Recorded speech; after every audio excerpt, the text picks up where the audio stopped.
What is up, guys? Today I will show you how to calibrate the battery of your Ninebot scooter F2 Plus or any other Ninebot scooter here. So actually see now it's fully charged. I already calibrated, but what you should do, firstly, just turn on your scooter, drive, and when the last 10% left, when it's already red, don't turn it off, otherwise maybe it will not turn on later because of the battery protection. So just try it until it will be completely off. So just try it until it will off, and then you cannot even turn it on.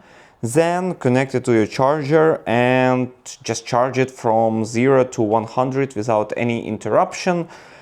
After this, I just charge it, finish it, I disabled it, and then turn it on, drive it for 10 minutes, 15 minutes again, and connect it to the charger again until 100. So after this, the battery will be fully calibrated on your Ninebot scooter F2 Pro, and you can reach maximum capacity of your battery for any Ninebot scooters.